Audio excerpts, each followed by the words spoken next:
Les pistonnés, le talk des passionnés de Formule 1 sur YouTube. On se retrouve bien évidemment comme après chaque week-end de Grand Prix. Et aujourd'hui, on va très largement débriefer la 18e manche de ce championnat du monde de Formule 1 édition 2021. Le Grand Prix du Mexique qui se tenait bien évidemment ce week-end du côté de Mexico. On va justement débriefer cette course, je vous le disais en première partie. On vous rappelle aussi également les rendez-vous des pistonnés lors de chaque week-end de Grand Prix.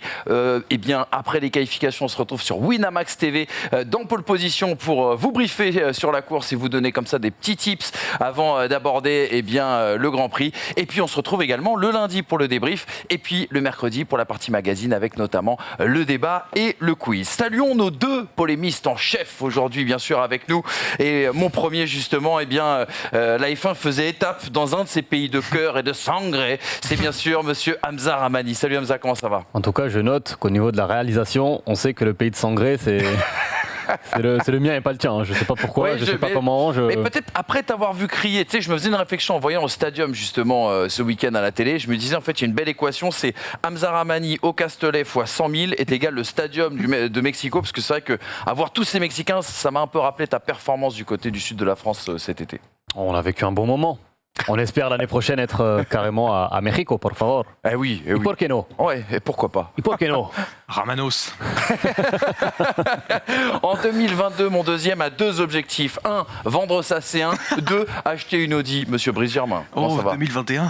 En 2021, c'est pas 2022. Non, ça arrive. Ça urge. Ça arrive. D'accord, monsieur pète dans la soie. Non, monsieur a besoin de chevaux, surtout. Ouais, pistonné, ça paye. Hein. Écoute, c'est pas mal. Hein. Ça paye. J'ai négocié par rapport à toi. Ouais, je vois ça. J'ai mieux payé. Je vois ça. On a toujours la même table. On a toujours. Ouais, bizarre. Les gars, juste pour commencer le premier tour de table, vous avez pensé quoi de ce Grand Prix? Vous êtes régalés? Quelle note vous donneriez à ce Grand Prix du Mexique? Combien? Je sais pas, sur 10, allez, on n'est pas non plus à l'école. Hein, c'est pas l'interro surprise. 4 sur 10? J'allais dire 3, mais ouais. 3, 4. Vous avez résisté, le sommeil ne vous a pas pris pendant cette course? Moi, je montrais à quelqu'un qui avait jamais vu de F1 ce Grand Prix. Ouais. Le premier tour, je lui ai dit voilà, c'est ça la F1, c'est incroyable. Derrière, on a mangé quoi. C'était des bien. faritas par contre, on a mangé des faritas. Mais... En fait, après, peut-être que l'excitation était telle avant la course ouais. que finalement le départ, et on en parlera certainement de l'ensemble de cette course finalement dans l'émission, mais bon, il y a eu peut-être et certainement même une sorte de déception. De voir Mercedes si loin de Verstappen qui prend vite la tête et du coup il n'y a pas eu de suspense. Il y avait une telle excitation aussi, il faut dire avant, que peut-être qu'on en attendait énormément et que quand t'as 800 mètres jusqu'au premier virage, t'as Pérez qui joue à domicile, Non mais il s'est passé ce qui devait se passer au départ, c'est juste derrière que l'écart entre les voitures était trop grand quoi. Mais bon. Et l'impossibilité pour ces voitures bien sûr de se suivre. On va en parler tout de suite de ce Grand Prix du Mexique 2021. C'est l'heure d'ouvrir le grand débrief de cette 18e manche du championnat du monde de Formule 1.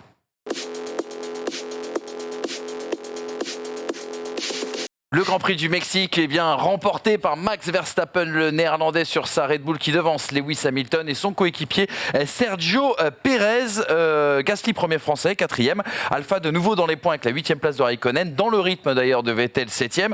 Alors parmi les sujets dont on ne parlera pas, je vais vous donner tout de suite un petit mot pour qu'on évacue le sujet et comme ça on l'aura fait. On va commencer avec toi Brice, un petit mot déjà sur le top 6, 2 voitures dans le top 6 pour Ferrari.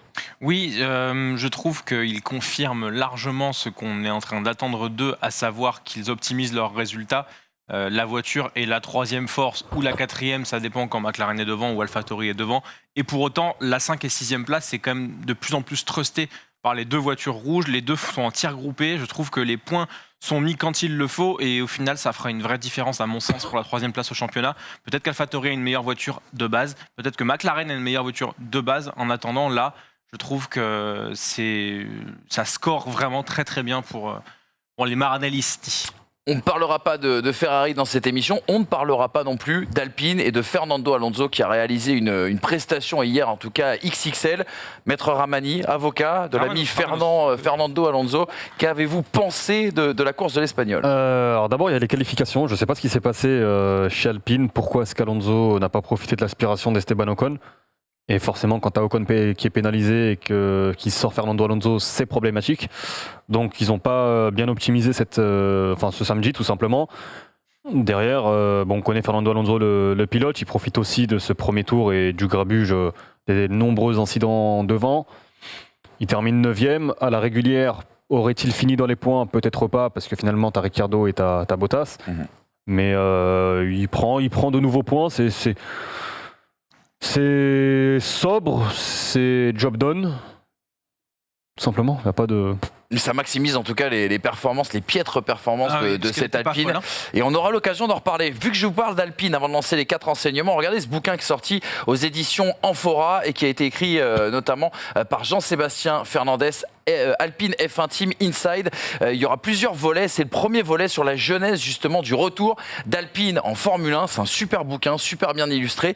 Et j'espère d'ailleurs qu'on aura Jean-Sébastien Fernandez avec nous pour nous parler de ce lancement de cette saison 2021 du côté d'Alpine. Il l'a vécu de l'intérieur. Il y a des très très belles photos. Il y a des très beaux récits. Et on espère qu'il pourra partager tout ça avec nous. On aura l'occasion à cette occasion de se poser justement la question de savoir si le projet Alpine va sur des rails, si ça progresse ou pas. Jean-Sébastien Fernandez, vous êtes bien évidemment le bienvenu. Pour revenir sur ce Grand Prix du Mexique, les 4 enseignements qu'on va découvrir là tout de suite avec forcément pour commencer Red Bull qui met Mercedes KO, c'est l'information principale et bien sûr de ce dimanche. Le départ de Bottas, et c'est une question que j'ai envie de vous poser, a-t-il ruiné la course de Mercedes? Est-il fautif? Il a pris quelques balles perdues hier Bottas à l'arrivée de cette course. J'attends votre avis avec beaucoup d'impatience. On évoquera aussi également Pierre Gasly, le meilleur des autres, 4e sur la course d'hier. Est-ce que ce n'est pas un camouflet pour la saison et sur la saison d'Alpha Tauri? Est-ce que à partir de la performance de ce week-end, on peut pas être un petit peu déçu bien du classement notamment de l'écurie italienne? Et puis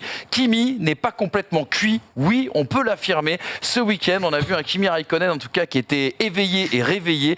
Et ça tombe bien, on en parlera, j'imagine, pour le plus grand bonheur de Brice Germain. Sans plus tarder, on attaque sur l'information principale de ce week-end. Mercedes est groggy, Mercedes est KO. Red Bull a en tout cas enthousiasmé tout au long de ce week-end. Des Red Bull décevantes en qualification avec ce problème d'aileron arrière connu par Max Verstappen en EL3. On sait qu'on a inversé justement ces ailerons arrière entre la voiture de Sergio Pérez et celle de Max Verstappen le samedi. Pérez et Tsunoda qui provoquent un drapeau jaune fatal à Max Verstappen. Et à l'arrivée, eh bien, les Red Bull qui avaient 6 dixièmes d'avance en EL3, eh bien, se sont retrouvés 6 dixièmes derrière les Mercedes et cantonnés à la 2e ligne. Et décevante en qualification, je le disais, écœurante en course, le départ magique et magistral de Max Verstappen, ce rythme infernal, on l'a dit, enfin, Lewis Hamilton le disait, près d'une demi-seconde de retard pour Mercedes sur Red Bull en rythme de course. Pérez, le premier Mexicain sur un podium au Mexique, c'est un symbole, mais ça a aussi également pimenté cette course. Et puis cette effusion, ces images à l'arrivée, le plein de confiance pour l'écurie Red Bull. On avait presque l'impression qu'ils étaient champions du monde des conducteurs et des constructeurs à cette arrivée. Juste pour corroborer avec tous ces faits, les propos de Christian Horner à l'arrivée de cette course, un brin euphorique, on peut le dire, le patron de Red Bull. Quel grand résultat pour l'équipe, pour Max, pour Checo. Je suis simplement ravi. Il y a encore un long chemin à parcourir, mais cette victoire est si importante. Le départ de Max a été crucial et décisif. Checo aussi a fait un excellent travail. C'est tellement bon de le voir sur le podium avec Max. L'équipe a été brillante. Nous avons eu un peu de mal avec les ailerons arrière, mais les gars ont été géniaux.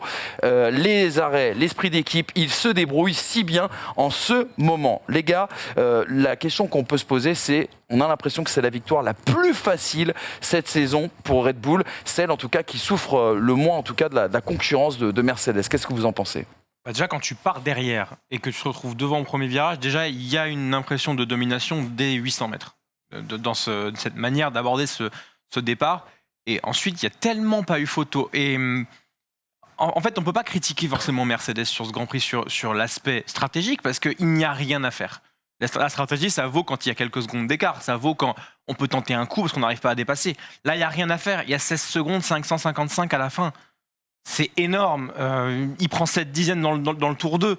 C'est énorme. Donc à partir de là, dès le 2e, 3e tour, à moins qu'on voit une vraie différence sur les pneumatiques et sur le 2e relais, waouh, il y a eu une claque d'entrée de jeu, quoi. Et je pense que c'est au tour 23 où Hamilton directement dit je peux rien faire, quoi. Enfin, ils sont beaucoup, beaucoup trop rapides. Donc là, il y a une vraie impression de domination. Cette impression de domination, on l'a eu 2 fois dans la saison, avant, Austin et Castellet. C'est les 3 fois où Mercedes a pris le plus grand écart de points avec Red Bull.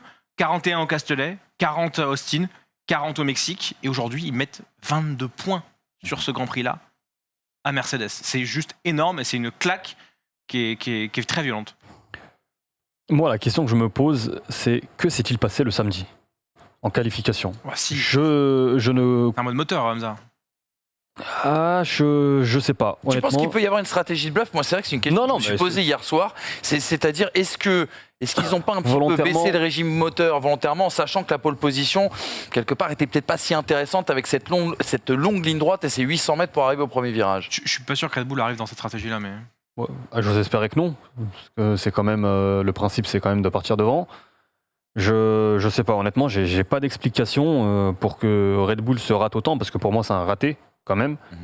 Après, effectivement, sur le Grand Prix, ils ont, ouais, comme tu le dis, ils ont été écœurants, en fait. C'est le rythme. En fait, à aucun moment, j'ai senti Verstappen menacé. À aucun moment, je me suis dit, Verstappen, il peut perdre cette course. Même avec un problème au stand où tu perds 10 secondes, il serait ressorti, même si tu ressors éventuellement derrière Hamilton, et tu te dis, il a quand même le rythme pour aller le passer en piste. Donc, c'est vraiment, effectivement, l'un des rares Grands Prix de la saison où je me dis, il n'y a pas eu de menace, il a fait le travail. Derrière, il y a Pérez, regret ou pas, est-ce qu'il peut aller la chercher cette deuxième place? En tout cas, je trouve que le week-end de Red Bull, il est complet sur la course. Il y a ce manque d'explication, quand même, j'aimerais avoir cette explication sur le samedi, mais ils ont été vraiment impressionnants dimanche. On rappelle qu'il y avait plusieurs explications sur cette problématique du samedi. On a beaucoup parlé de cet aileron arrière avec cette baguette qu'a perdu Max Verstappen en EL3. Sergio Pérez a expliqué notamment aux médias espagnols qu'on avait inversé les deux ailerons entre les EL3 et les qualifications et que du coup ça a bougé à peu près tous les réglages, que ça n'a pas fonctionné sur la voiture de Sergio Pérez, ça n'a pas fonctionné sur la voiture de Max Verstappen. Il y avait aussi cette rumeur et cette rumeur et peut-être cette analyse qui était de dire qu'on avait peut-être bougé aussi également le setup du côté de chez Red Bull et qu'on avait peut-être retrouvé un petit peu de puissance moteur et pris un petit peu de risque du côté de chez Mercedes. Qu'est-ce qui te paraît être le plus réaliste de toutes ces explications? Le plus réaliste, c'est une combinaison des deux.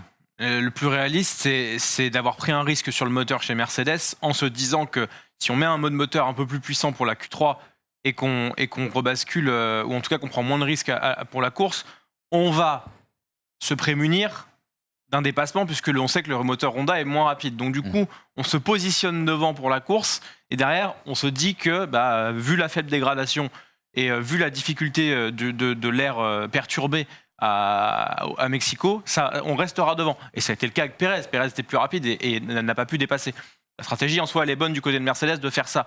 Après, il ne prévoit pas le départ forcément de Verstappen. Et du côté de chez Red Bull, peut-être qu'on a tenté aussi en EL3 de débraquer un peu plus l'aileron pour justement gagner cette vitesse de pointe et se prémunir de l'inverse, et que ça a vraiment fait foirer l'équilibre de la voiture. Parce que la voiture, elle perd pas 7 dixièmes comme ça. Il y a aussi les températures de piste qui peuvent jouer, il y a plein de trucs qui peuvent jouer.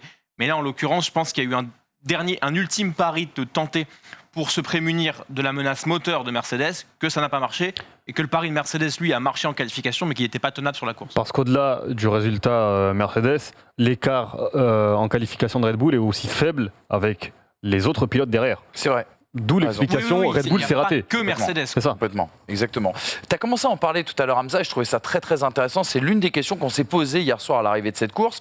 On a vu beaucoup de joie pour Sergio Pérez, et c'est normal, c'est le premier Mexicain à monter sur un podium à domicile. On a vu cette liesse et cette ambiance absolument extraordinaire. C'est vrai que c'était assez prenant derrière son écran. Est-ce que par contre, on ne peut pas être un petit peu déçu de voir Sergio Pérez terminer à la 3e place, tant le rythme de la Red Bull semblait au-dessus de celui de Mercedes et qu'il y avait peut-être moyen d'enfoncer encore un peu plus le clou en allant faire le doublé et enfoncer encore un peu plus la tête dans le seau à Mercedes et Hamilton. Au-delà, alors tu sais ce que je pense des graphiques Amazon et on a eu Striking distance. on a eu voilà exactement, notamment. Mais je comprends pas pourquoi on n'a pas tenté de faire rentrer Sergio Pérez tout de suite après l'arrêt d'Hamilton, sachant qu'on rappelle qu'Hamilton ressort dans le trafic derrière, je crois que c'est Charles Leclerc. Ouais, exactement. Du coup, tu te retrouves dans une situation où avec un bon arrêt, tu peux éventuellement sortir devant. Maintenant, ils ont tenté un pari. Le pari, c'est de faire ce que fait souvent Hamilton, on l'a vu aux États-Unis, prolonger le relais pour avoir des pneus plus frais à la fin. Ça aurait pu payer, ça n'a pas marché, mais sur Sergio Pérez, c'est un regret personnel, mais Verstappen joue le championnat, j'aurais aimé le voir gagner à domicile, forcément. Maintenant, est-ce qu'il y a un regret? Oui, je pense qu'il avait le rythme pour aller chercher cette 2e place. Moi, je pense qu'on on minimise un peu trop le fait que c'est Lewis Hamilton au volant de cette Mercedes. Hein. Exactement, Et c'est que- vrai. C'est vrai. Et que On banalise. même avec une voiture qui est plus puissante de quelques dixièmes, enfin, qui est plus rapide, pardon. Faut quand même aller le chercher, quoi. Ça reste un septuple champion du monde. Donc, oui, la Red Bull était plus rapide. Oui, il avait Je plus pensais de qu'il aurait rythme. plus de facilité dans la zone DRS en fait.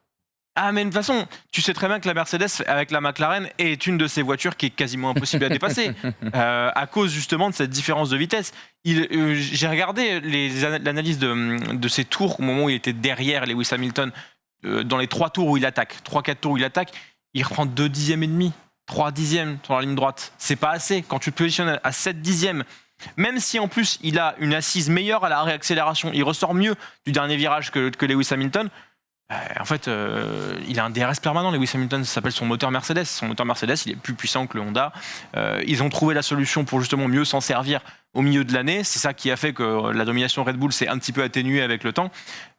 Ça lui sert là. Et si je pense que la seule stratégie qui était viable, c'est celle de passer au stand, à mon avis. Petite parenthèse rapide sur Christian Horner. Faut arrêter, faut qu'il arrête de répondre à chaud dès qu'on lui tend un micro. Ce qu'il dit sur penses à Tsunoda, Tsunoda ouais. C'est pas mon problème, j'ai envie de te dire, c'est pas le problème de Tsunoda ou d'Alpha Tauri.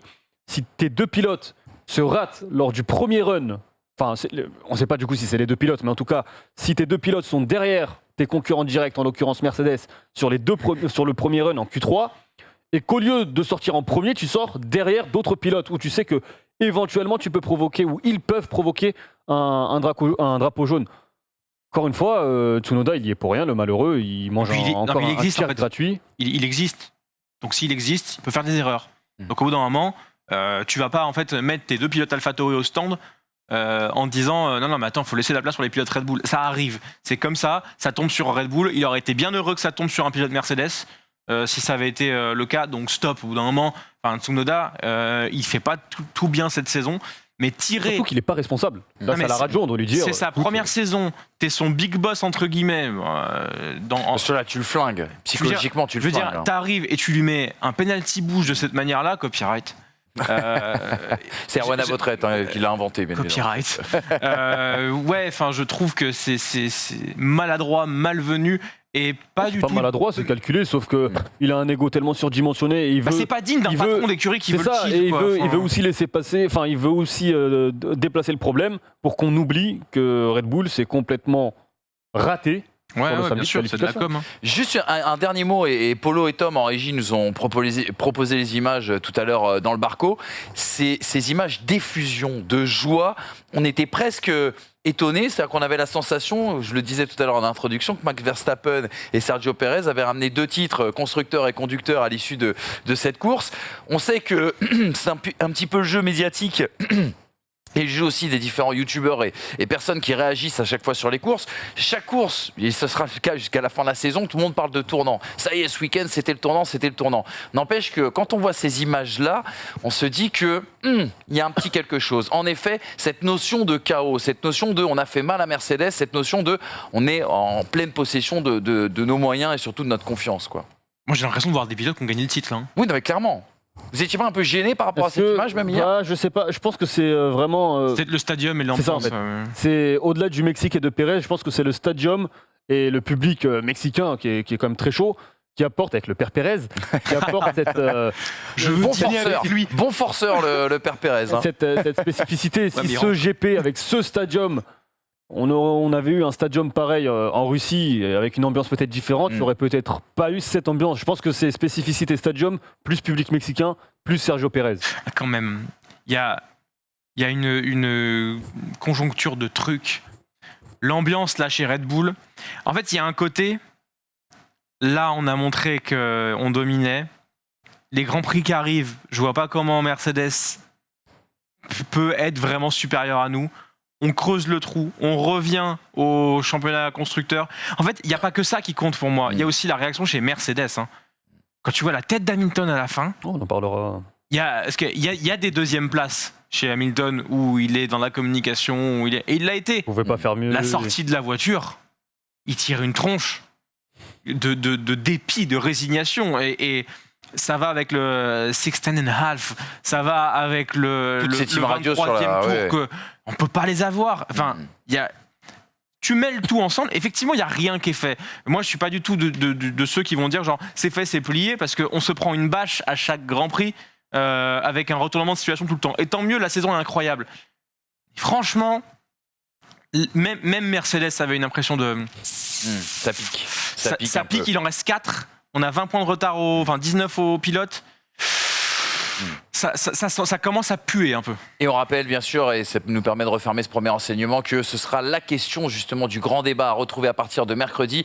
Est-ce que Mercedes peut se relever de ce chaos et de cet affront? On a eu un tout début de teasing par Brice et on continuera bien sûr à exploiter cette question à travers différents angles et différentes réponses. Mercedes, vous avez commencé à en parler. Le fait quand même de cette course, c'est le départ. On le savait, c'est difficile de se suivre au Mexique et c'est du coup au bout de cette ligne droite, de ces 800 mètres pour arriver en tout cas au premier virage depuis les emplacements de la grille, que pouvait se jouer le gros du spectacle et le gros de la bataille entre Verstappen et Hamilton. La question que j'ai envie de vous poser dans ce deuxième enseignement, est-ce que Bottas, avec son départ, a ruiné et plombé la course de Mercedes? 3 questions, 3 interrogations qu'on a pu se poser. La première chose, le premier constat, il n'a pas pu donner l'aspiration à Hamilton. Est-ce qu'il a d'ailleurs raté son départ, selon vous? Est-ce que sa défense était assez ferme sur Max Verstappen? Est-ce qu'il aurait dû et pu fermer l'espace, notamment à l'extérieur? Et puis le crash avec Ricciardo à la sortie du premier virage, était-il évitable? Est-ce que c'est de la malchance ou est-ce qu'il est coupable, notre ami Valtteri Bottas? Avant d'entamer le procès et d'ouvrir le procès du Finlandais, vous savez que c'est l'accusé que l'on préfère dans les pistonnets, je vous propose d'écouter 3 parties. Ils sont tous, bien sûr, issus de Mercedes. On a Lewis Hamilton, l'accusateur. Je pensais qu'il prendrait un meilleur départ. Du coup, j'ai gardé l'intérieur tout en surveillant Pérez. Je pensais qu'il en ferait de même avec Verstappen, mais il lui a laissé la porte ouverte. Nous allons discuter avec lui. J'aime bien le nous allons discuter avec lui. C'est The Godfather. I'm the Godfather. C'est Toto ou quoi là? Nous allons discuter avec lui, savoir pourquoi il a pris cette décision. Toto Wolff, médiateur, mais qui a quand même sa préférence, qui disait « Nous avions 2 voitures devant et nous avons vraisemblablement ouvert la route à Max à l'extérieur. Cela n'aurait jamais dû arriver. » Et puis Valtteri Bottas, qui se défend. Max a fait un excellent travail jusque dans le premier virage. Que dire d'autre? Me déplacer sur la gauche, c'était le risque d'un accident à haute vitesse. La faute à qui? Qui a raison, en tout cas, parmi ce panel de réactions? Bon, ce qui est sûr, c'est qu'en aucun cas, Lewis Hamilton doit se comporter comme si c'était dans le contrat que Valtteri Bottas était sa chose. C'est peut-être le cas. Hein. Non, mais, Ta thing. You're my thing. Parce que là, pour le coup, je trouve ça absolument outrancier la manière dont il parle de Valtteri Bottas, dans le sens où ça reste un pilote qui, je suis désolé de le dire, mathématiquement est toujours titrable. Donc, en soi, s'il a envie de jouer, il peut jouer. Bon, il a perdu. Il a joué, il a perdu. Mais je comprends ce qu'ils disent. Après, rater un départ, ça arrive à tout le monde. Hein. Hamilton le premier. Voilà. Oui, complètement. Donc moi, je les trouve tous très durs. Il peut s'en les doigts. Bakou, mathématiquement, si tu fais le compte... Ah bah oui, c'est plus la même limonade aujourd'hui, ça c'est sûr. Donc je les trouve tous très durs. C'est très facile. Et j'ai utilisé cette facilité, donc voilà. C'est très facile de tirer sur Bottas quand l'échec est collectif. Parce que là, l'échec, il est collectif chez Mercedes. Donc oui, Bottas est fautif parce qu'effectivement, il a laissé une porte énorme à Max Verstappen, que derrière, effectivement, il se retrouve à laisser passer Hamilton en se disant genre faut que je le laisse passer, il est au ralenti dans le virage, et forcément, ça peut surprendre Daniel Ricciardo, qui lui non plus n'est pas et n'a pas été pénalisé, voilà. Il n'y a eu aucune enquête sur Daniel Ricciardo. Parce que la vitesse dans le virage de Valtteri Bottas est excessivement faible. Donc forcément, ça surprend. Mais parce qu'il laisse passer Hamilton. Donc je pense que Bottas, il s'est retrouvé au milieu d'une guerre qui n'est pas la sienne, et à devoir gérer 2 mecs en se disant le truc que je dois faire, c'est toucher personne. Et je pense que tous les observateurs qui lui ont mis la pression, tous les fans qui lui ont mis la pression et tout le débrief post-qualif qui lui a mis la pression, parce qu'il avait des consignes après, faut le dire, Toto Wolff lui a donné des consignes pour le départ. Je pense que c'était peut-être trop à gérer pour un départ qui est déjà sous pression. Donc, à mon avis, oui, il est fautif. Néanmoins, il ne peut pas tout faire à ce moment-là. Alors, sur le départ, il y a plusieurs possibilités. Moi, je ne le trouve pas si mauvais dans la psychologie. Je vais mettre à la place de Valtteri Bottas. Et je suis exclusivement dédié à Lewis Hamilton et à l'équipe. D'accord ?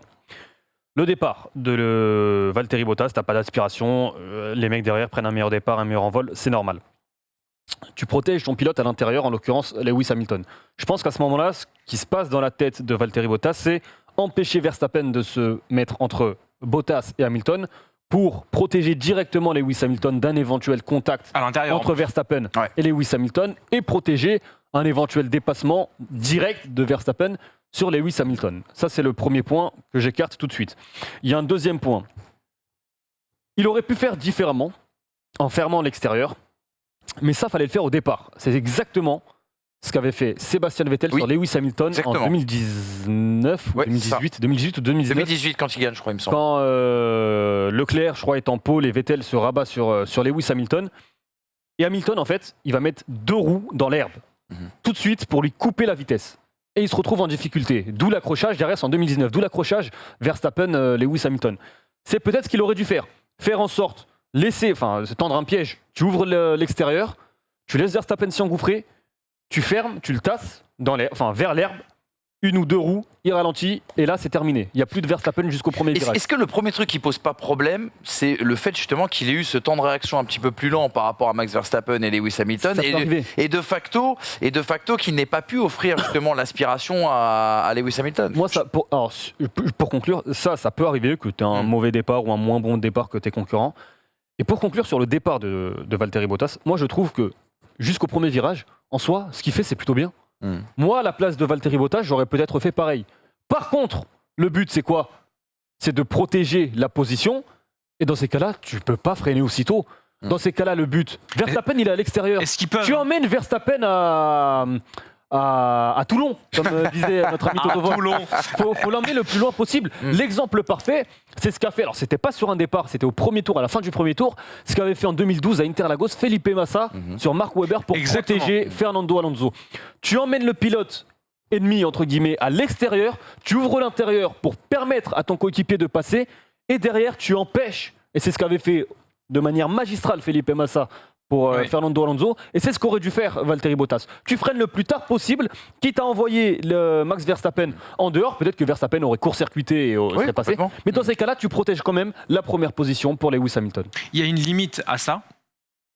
Massa, en 2012 au Brésil, il le fait, on est au 4e tour. On est en course. Premier tour même. Non. Alors, peut-être à la fin du premier tour. Oui, à la fin du premier tour, oui. Mais je crois que c'est plus que ça. Non, peut-être que tu as raison. Mais j'ai l'impression que ça fait 3 tours. J'ai raison. Ce que je me dis là, c'est que c'est un départ, qu'il y a 19 mecs avec les yeux injectés de sang derrière lui, à Valtteri Bottas, et qu'à un moment donné, ça montre quand même les limites des stratégies d'équipe, ça montre quand même les limites de devoir réfléchir au moment où on doit piloter. On est d'accord. Il y a un moment, la course, c'est pas que du jus de cerveau, c'est pas que de la stratégie. C'est de l'instinct. Et que le talent, il est quand même au coup de volant, souvent, et que là, on voit que le coup de volant de Valtteri Bottas, il a été totalement bridé par le fait de devoir gérer le leader du championnat du monde à sa gauche et un 7tuple champion du monde à sa droite qui se battent pour le titre avec lui au milieu. Est-ce que c'est le talent de Bottas ou c'est la personnalité de Bottas? Moi, je trouve tout simplement qu'il n'est pas assez méchant. T'as raison. Oui, qu'il n'est pas assez méchant. Mais par exemple, tu vois, le coup de volant, moi je trouve qu'en qualification, on le retrouve de Valtteri Bottas. Quand il perd la pression qu'il y a autour de lui, il retrouve le coup de volant. Et je pense que c'est un pilote qui gagnerait davantage à conduire beaucoup plus à l'instinct, beaucoup plus à son coup de volant qu'à la stratégie, qu'à la consigne. Parce qu'au final, je trouve que dès qu'il subit une consigne ou quoi, il devient un pilote lambda. On le voit, alors que dès qu'il a vraiment juste la possibilité d'exprimer ce qu'il sait faire en piste, il est souvent là, et souvent au niveau de Lewis Hamilton. Dès lors qu'il doit réfléchir, je dis pas qu'il est con, dès lors qu'il doit appliquer quelque chose, ça le bride dans sa manière de piloter, je trouve. Mais vous pensez que c'est quoi? C'est le valet qui ne veut pas participer au combat parce qu'il sait qu'il part à la fin de l'année et qu'il n'est plus le bienvenu dans le royaume? Ou est-ce que c'est tout simplement ce que vous expliquiez tout à l'heure, il y a trop de pression, trop d'enjeux, et l'idée d'éviter surtout de toucher Verstappen et Hamilton? Je pense qu'il a envie de rester dans son style, il n'a pas envie de sortir de sa zone de confort, il a envie d'aider, je pense sincèrement qu'il a envie d'aider au plus profond de lui Lewis Hamilton et Mercedes, mais qu'il n'a pas envie de sortir de sa zone de confort, qu'il n'a pas envie de mettre en danger sa course ou son week-end, ou peut-être son image, je ne sais pas, mais c'est Valtteri Bottas, je continue comme je suis, si je peux l'aider tant mieux, mais je vais pas surconduire pour permettre à Lewis Hamilton de... Et puis il faut bien se dire qu'à ce virage-là, 3 pilotes sur 4, ça coupe. comme il a fait Verstappen. Comme il freine aussi tard, comment il va. Enfin, en soi, si Verstappen. Le freinage, il est exceptionnel. Le freinage est Le freinage est incroyable, mais vraiment absolument incroyable. parfait. Et 3 fois sur 4, ça part tout droit normalement ce qu'il fait Max Verstappen. Le dégressif est absolument phénoménal. Donc si ça avait été terminé comme ça, que Verstappen était parti dans l'herbe, mais on aurait crié au génie de Valtteri Bottas d'avoir protégé autant l'intérieur pour. Mais moi, si tu veux, il y a quand même facile d'accuser le Ça aurait résultat. pu arriver si il freine plus tard. Je comprends pas en fait. Mais moi, il y a un truc pour ça qui même un truc qui me gêne. l'accident avec Ricardo, c'est pas ce qui freine plus. C'est Mais pas ce qui Hamilton freine ne freine trop pas pour moi. tant plus tard que ça. Hein. Est-ce qu'ils peuvent Ah vraiment. non, Oui, mais il est à oui, l'intérieur, justement, Hamilton. voilà ça. En fait, c'est ça moi qui me gêne un petit peu, c'est qu'Hamilton l'explique bien à l'arrivée de cette course, c'est qu'il est à l'intérieur, il a aucune visibilité. C'est pour ça qu'il anticipe son freinage. Alors c'est toujours plus facile à dire après, et les fesses assis sur le canapé en train de regarder et pas être dans la voiture à tenir le manche. Mais si justement ce que vous expliquiez tout à l'heure, si Bottas était parti peut-être un petit peu plus à l'extérieur, peut-être qu'Hamilton aurait eu plus de facilité aussi à aller faire le frein, à retarder son freinage et avoir cette visibilité, cette trajectoire parfaite pour essayer d'être à la lutte avec Verstappen aussi, quoi. Je pense que, à mon avis, il y a une pression globale de fallait pas qu'il touche Max Verstappen. Et que, du coup, C'est vrai que ce qui s'est passé en Hongrie, quand même, peut-être que ça l'a aussi touché. Complètement, t'as raison, c'est vrai. Mais on rappelle que on l'a dégommé nous les premiers. Hein. Oui, c'est vrai. Red Bull, qui justement en a profité, mais en Hongrie, Bottas, il te sort Verstappen, Pérez. Norris. Perez. Oui, mais en l'occurrence Verstappen et Perez, et les deux pilotes Red Bull. Complètement. À un moment, je peux aussi entendre que Valtteri Bottas n'a pas aussi d'être éventuellement impliqué dans un nouvel accrochage. Dernier mot, tu parlais de stratégie tout à l'heure. Je trouve dommage, c'est un débat parallèle que je vais tout de suite refermer, mais sur les pistes...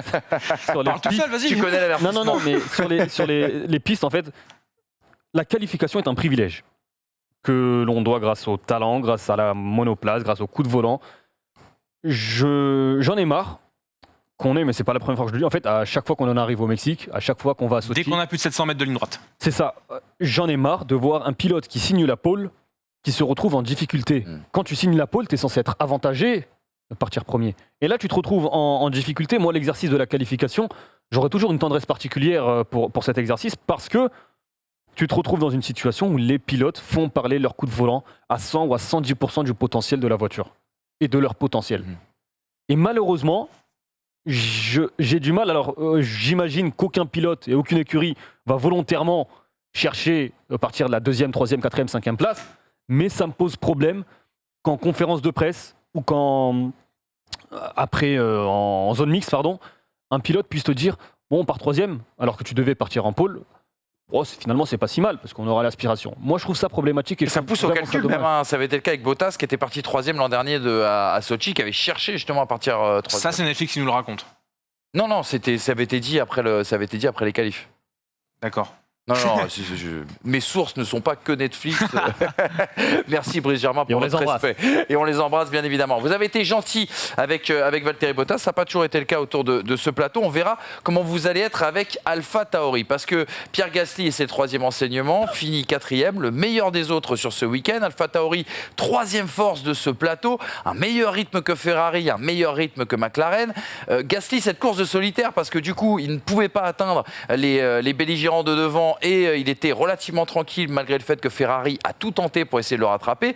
Tsunoda pénalisé sur la grille et malheureusement accidenté au départ, lui qui partait justement du fin fond de la ligne droite. Et puis du coup cette performance, est-ce qu'elle ne laisse pas un goût amer sur la saison de AlphaTauri, parce qu'on voit bien que cette voiture est performante, on voit bien que la gestion des événements et notamment de cette voiture est quelque peu discutable du coup, et le constat c'est que AlphaTauri, malgré ses performances, n'est que 5e au constructeur, à égalité de points avec Alpine. Regardez ce que disait Pierre Gasly justement à l'arrivée de cette course, qui a l'impression qu'il ne comprend pas tout, et notamment dans le fonctionnement de sa voiture. Il dit c'est dingue, de temps en temps on se bat comme un lion pour finir 10e et marquer un point, et d'autres fois quand ça fonctionne bien, ce n'est pas si compliqué et on fait un très bon résultat. Est-ce que, alors bravo AlphaTauri, on se félicite de cette performance de Pierre Gasly, mais est-ce que, encore une fois, ça ne pointe pas un peu plus le doigt sur cette saison d'AlphaTauri qui est, ma foi, décevante au regard du potentiel de cette auto? 4 fois, ils ont mis plus de points que Ferrari. 3 fois, ils ont mis plus de points que McLaren. Alors que c'est la 3e voiture à la performance pure, pour moi, la plus puissante, enfin, la plus rapide. Non réglée. Quand elle arrive sur un circuit, après ça dépend des circuits, ça dépend des setups, machin, mais elle a un vrai potentiel et on sent qu'il y a peut-être chez cette écurie encore des lacunes sur les capacités à la régler correctement pour en faire une machine de guerre le dimanche, et 2, une vision de la course. Même à la parfois. comprendre, j'ai l'impression. C'est ce que tu vois, c'est ce que dit Pierre Gasly. Quand il dit des fois on se bat comme des loups pour aller chercher un point, puis des fois on arrive, le setup est parfait et la course devient tout de suite facile. C'est peut-être la preuve que tu comprends pas bien aussi ta voiture, non? Bah oui, enfin c'est un peu ce qu'on reprochait d'ailleurs à Racing Point l'année dernière. Il y avait une mécompréhension de la voiture, mais c'est toujours le cas quand tu fais une voiture qui est entre guillemets au-delà de tes attentes, c'est-à-dire que tu comprends pas pourquoi elle marche.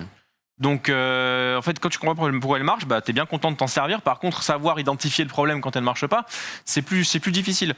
Donc moi je regrette aujourd'hui de voir que Pierre Gasly à la régulière se bat avec Charles Leclerc toute la saison. Alors il n'y a pas beaucoup de points d'écart entre Charles Leclerc et Pierre Gasly. Si, un peu, il y en a 50. Mais quand tu vois qu'il n'y a qu'une voiture à l'arrivée pour AlphaTauri, souvent dans les points, que Pierre Gasly peut se battre pour des 4e places, mais total régal, quoi, à la régulière complètement. Et derrière, qu'il y a des grands prix où 12e, c'est le bout du monde, tu essayes de piger et tu vois pas où est le problème chez AlphaTauri, si ce n'est parfois un manque de vision pour moi, un manque de vision de la course, un manque de science de la course. Et c'est dommage parce que il faut se servir de ces points-là, de l'argent qui va être récolté, pour aider en fait le groupe Red Bull à faire progresser cette écurie qui n'est plus fille, mais écurie sœur maintenant. Donc il faut bien se dire que AlphaTauri a peut-être pour ambition également d'égaler Red Bull dans un second temps. Et pour le moment, la science de la course n'est pas du tout au niveau de Red Bull. Mais pour égaler Red Bull, il faut apprendre, il faut progresser. Encore une fois, on le disait en début de saison, je ne sais plus à l'occasion de quelle émission et quel Grand Prix, mais c'est une écurie qui découvre ce niveau, finalement. Et c'est la première fois dans la hiérarchie, quoi, de l'histoire de Toro Rosso AlphaTauri que tu te retrouves dans une situation où à la régulière, tu as potentiellement la 3e, 4e, 5e meilleure voiture du plateau et que tu peux prétendre à de gros résultats. Ils ont Pierre Gasly, ils ont un rookie. Oui, tu auras des regrets parce que tu ne sais pas si la saison prochaine, si dans 2 ans, si dans 3 ans, ils seront capables d'avoir cette régularité, cette continuité dans la progression. Mais tu pouvais en attendre plus parce qu'il y a ce potentiel. Mais comme c'est une écurie qui n'a pas l'habitude d'être à ce niveau, je trouve qu'il n'y a pas de regret à avoir concernant AlphaTauri. On a peut-être aussi les yeux de suiveurs McLaren, Ferrari qui habituellement se battent pour ces 3e et 4e places. Là, il y a AlphaTauri qui vient, il y a Alpine également, quand même. Et là, on a AlphaTauri qui arrive en plein milieu de ces loups. Et on se dit, ouais, mais AlphaTauri, c'est pas comme Ferrari, c'est pas. Ouais, mais c'est une équipe qui découvre. Si c'est Ferrari qui fait cette même saison, là, c'est différent. Mais pour AlphaTauri, j'ai envie d'être indulgent. Moi, mon regret, c'est de me dire qu'ils vont pondre une voiture qui est à ce niveau-là combien de fois? Oui, non, mais évidemment. Et de te dire qu'au final, ils vont faire peut-être la même position au championnat? Peut-être. Parce que, donc en fait, ça sert à quoi d'avoir Est-ce une que tu meilleure peux avoir voiture? des regrets d'apprendre? Ah non, bien sûr que non. Tu Mais peux pas avoir non plus de regrets de ne pas avoir connu ça par le passé. on disait déjà ça l'année dernière un peu quand même. AlphaTauri, elle était bonne l'année dernière. Mais cette saison, elle était facile à régler, facile à exploiter, économe sur les pneus. Voilà, elle c'est avait des aussi. qualités, elle avait des gages de qualité aussi. Là cette saison, la voiture est extrêmement rigide. L'AlphaTauri, à chaque fois qu'elle fait des bons résultats, c'est quand Pierre Gasly nous dit à la fin des essais libres 1, la voiture est nickel, direct. Et à chaque fois qu'ils ont un problème en EL1, ils n'arrivent pas à régler le problème. Ils trouvent des petites solutions qui permettent à Gasly d'aller chercher la 8e, la 9e place parfois. Tsunoda, c'est arrivé.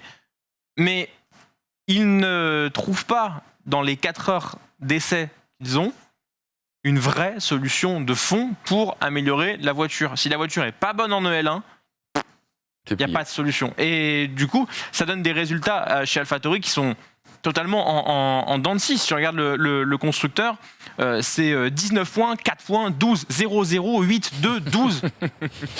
Oui, il y a des grands prix, mais 19 c'est bipolaire, quoi. C'est bipolaire. C'est une écurie qui est absolument pas régulière. Ils mettent 21 points dans la saison et 2 fois ils mettent 0, 3 fois, 4 fois ils mettent 1. S'ils terminent 6e, il y aura peut-être un regret de se dire on est si proche de Ferrari, de McLaren par moment, que terminer derrière Alpine, c'est regrettable. Clairement. Mais comptablement, au final, si en début de saison, tu dis à AlphaTauri, on termine 6e, on termine 5e du championnat, je suis pas sûr qu'ils soient mécontents. 6e Non, mais C'est leur place. Hein. Alpha Tauri dans le... Honnêtement, Racing Point. Tu te dis, Oui. Aston Martin, ça peut limite jouer le championnat. Enfin, ça peut en tout cas jouer le top 3. T'as McLaren, t'as Ferrari. On ne savait pas, en l'occurrence, Ferrari, mais bon, ça revenait. T'as Renault, qui la saison dernière. Finalement, 6-7, c'était limite la place. C'est l'objectif même historique de Alpha Tauri. C'est rentrer dans ce top 5. Ils n'y sont jamais parvenus. On a l'impression quand même que cette année, il y a une énorme carte à jouer pour eux. Et même pour Gasly, finalement, est-ce qu'il y a des regrets à avoir sur la saison de Pierre Gasly ? Au niveau du championnat, au niveau du classement, tu peux aller taper qui, Ricciardo. Gasly, mais finalement, je suis d'accord avec toi. Gasly, sans doute pas de regret. Par contre, le rookie Tsunoda, moi je trouve... Ça serait dur de le dire sur ce week-end-là, puisque bon, au premier départ, il y a cette prise en sandwich et cette rigidité de l'Alpine de Ocon. Mais ce que je veux dire par là, c'est qu'il coûte quand même des points. Et quand tu vois la deuxième partie de saison qu'avait fait Daniil Kvyat l'année dernière, comment il avait poussé justement Gasly, comment il avait fait rentrer aussi beaucoup de points pour l'écurie, j'aurais aimé un tandem un peu plus expérimenté. Et je me dis que ça aurait peut-être pu aider et permettre à AlphaTauri de faire une meilleure saison. Mais ça fait partie de l'apprentissage. Non, mais c'est pas le rôle d'AlphaTauri. Hein. Aussi. AlphaTauri, le rôle, c'est quand même de tester des mecs. Hein. Pour Red Bull. Donc effectivement, c'est là que leur stratégie va se heurter à un plafond de verre. C'est que si tu veux une écurie sœur, en fait, ces risques-là, ils vont te coûter trop cher sur le long terme. Tsunoda, c'est 2 points depuis la Hongrie. C'est trop peu. Quand tu veux, en sachant que dans cette même Hongrie-là, Alpine met 37 points. Ouais, c'est ça. Donc effectivement, la voiture, elle est 100 fois meilleure. Mais à un moment donné...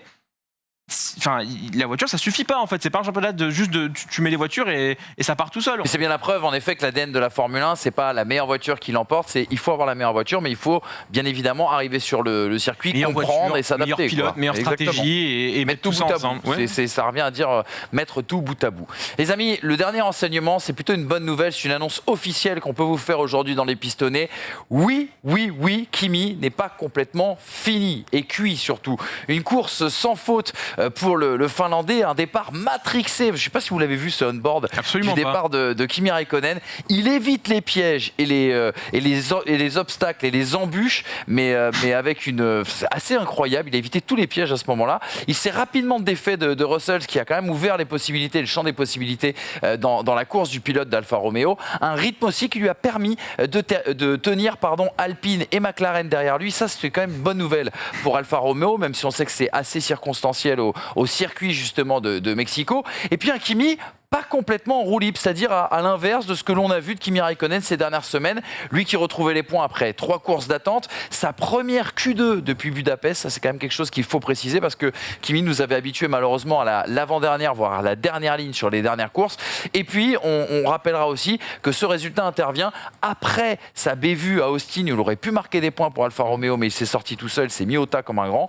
Et après avoir notamment terminé et avoir été battu par Giovinazzi la course précédente. Non, Kimi n'est pas complètement cuit. On imagine que ça a dû vous mettre du baume au cœur et vous réjouir parce que c'est la fin de carrière quand même d'un champion du monde et c'est vrai que ça faisait un peu de la peine ces dernières semaines. Alors ce qui est sûr, c'est qu'il n'y a qu'une seule personne qui a eu du baume au cœur hier soir.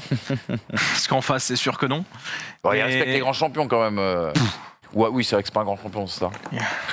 Voilà. Tu me connais. J'ai pas voulu, parce que j'ai envie de le... C'est son moment, laisse-le. Mais...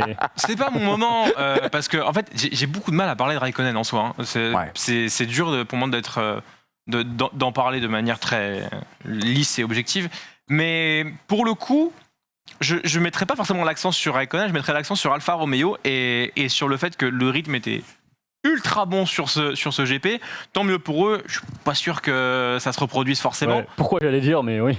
Mais bref, le rythme était là. Par contre, ce qu'on peut dire sur Räikkönen, moi je suis pas sûr qu'il soit fatigué de la F1, je pense qu'il est fatigué du fond de grille et d'une voiture avec laquelle il peut rien faire. Parce que le voir piloter, c'est quand tu regardes les on-board, on fire là. Oh, le départ c'est incroyable. Quand il sent que la voiture peut faire quelque chose, et ça a toujours été son cas. Hein. Il a dit je veux pas rouler en F1 si j'ai pas une voiture pour gagner. Il fallait partir avant. Non, là par contre, il a mis la daronne à l'abri, là, ça n'a rien à voir. Et Mintou et tous les enfants. Voilà, mais il a toujours dit, moi, une voiture qui gagne pas, c'est pas intéressant. Et je pense que du coup, des courses où il sent que le rythme en EL1, il va être 19ème, il fait le taf, mais il s'en fout. Là, Enfin, à Austin, il jouait les points. Hein. Quand il fait n'importe quoi et qu'il part comme un adolescent prépubère au fin fond du bac à gravier. J'ai pas dit qu'il n'avait pas des énormes trous d'air et qu'il n'a pas été nul. Ouais. En attendant, il se fait torpiller toute la saison par Giovinazzi, qui n'est pas non plus le cadre de l'année. C'est clair. Et dès qu'il y a un peu de rythme, il le surclasse. Donc je veux dire, il y a vraiment une question de motivation là, chez Alfa Romeo qui arrive de manière ultra séquencée, juste à des moments. Bon allez, cette fois-ci je vais y aller un petit peu, mais là en l'occurrence Pour la dernière émission, tu vas nous faire une imitation de Raikkonen. Ah, c'est obligé. je vais me mettre à genoux. On fera peut-être un quiz spécial Team Radio à T'es Raikkonen. mort. C'est possible. Non mais C'est voilà, possible. c'est juste pour dire que c'est un mec qui fonctionne à la motivation et là il l'avait. Mais rassuré Et- de le voir montrer ce visage-là, parce que tu sais, on en a parlé hors antenne il y a quelques semaines, je sais plus si c'était ici ou quand on était à Winamax, et on se disait, mais est-ce qu'il va même aller jusqu'au bout du dernier Grand Prix? Je sais pas, vous avez pas eu ce doute-là à un Ah bah moment il l'a donné pas fait chez Lotus.